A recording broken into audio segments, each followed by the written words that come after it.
আসসালামু আলাইকুম। আপনারা দেখছেন এআর নিউজ পিডি। খালেদার নিরাপত্তা প্রদানকে ঘুম, হাসিনার উপদেষ্টার বিরুদ্ধে মামলা। বিস্তারিত জানতে চ্যানেলটি সাথে থাকুন। বিএনপি চেয়ারপারসন বেগম খালেদা জিয়ার ব্যক্তিগত নিরাপত্তা বাহিনীর প্রধান কর্নেল মোহাম্মদ তৌহিদুল ইসলাম চৌধুরীকে গুম করে রাখা ও হত্যার পরিকল্পনার অভিযোগে সাবেক প্রধানমন্ত্রী শেখ হাসিনার প্রতিরক্ষা উপদেষ্টা মেজর জেনারেল তারেক আহমেদ সিদ্দিকের বিরুদ্ধে মামলা হয়েছে।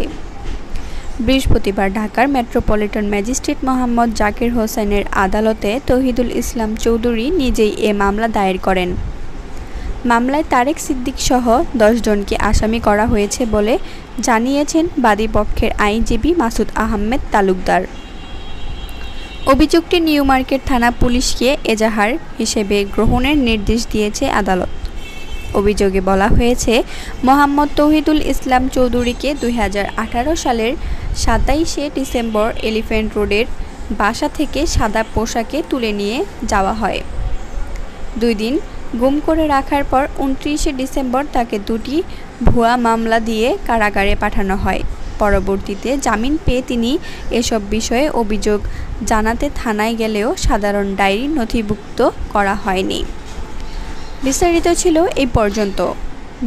পরবর্তী আপডেট পাওয়ার জন্য চ্যানেলটি সাবস্ক্রাইব করে রাখুন।